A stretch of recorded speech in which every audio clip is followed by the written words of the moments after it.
સમાચાર હવે ખેડાથી જ્યાં પ્રતિબંધિત ચાઇનીઝ દોરીથી કપાયું છે એક યુવતીનું ગળું. નડિયાદના જય માનવ સેવા પરિવાર સંસ્થા પાસેની આ ઘટના સામે આવી છે.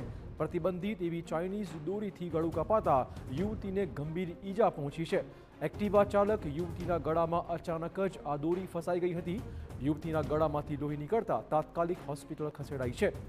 સદનસીબે સમયસર ટ્રીટમેન્ટ મળતા યુવતીનો જીવ બચી ગયો છે. પ્રતિબંધિત ચાઇનીઝ દોરીને લઈને પોલીસ દ્વારા યોગ્ય તપાસની પણ માંગ થઈ રહી છે.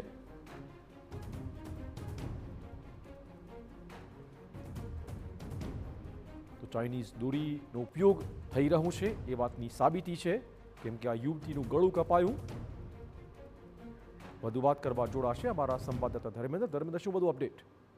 ચિરાગ, સમગ્ર મામલાની વાત કરવામાં આવે તો એક તરફ તંત્ર દ્વારા જાહેરનામા સતત બહાર પાડવામાં આવે છે. ચાઇનીઝ દોરીના પ્રતિબંધ અને તેના ઉપયોગની ઉપર પ્રતિબંધ ફરવામાં આવેલો છે. છતાં પણ કેટલાક લોકો દ્વારા વધુ રૂપિયા કમાવાની લાલચમાં આ પ્રકારનું ગેરકાયદેસર વેચાણ કરે છે. કેટલાક લોકો દ્વારા જે વેચાણ કરવામાં આવ્યું છે અને જે લોકો ઉપયોગ કરે છે તેના કારણે નડિયાદ શહેરના પશ્ચિમ વિસ્તારમાં એક કોલેજની યુવતી કે જે એક્ટિવા લઈને પસાર થઈ રહી હતી અને તે દોરી તેના ગળામાં ભાગે ભરાતા તેનું ગળું કપાયું હતું. જો કે સ્થાનિક લોકો દ્વારા તેને નડિયાદની સિવિલ હોસ્પિટલમાં ખસેડવામાં આવી.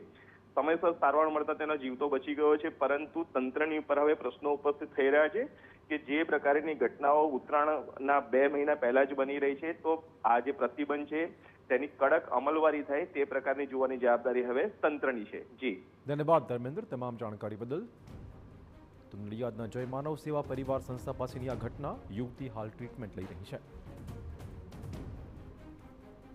હું આમ સીધી આવી તો ચાઇના દોરી હતી ને મારા ગળામાં વીંટળાઈ ગઈ. જ્યારે એકદમ થયું ને તો મને આઈડિયા નહીં આવ્યો કે શું થયું.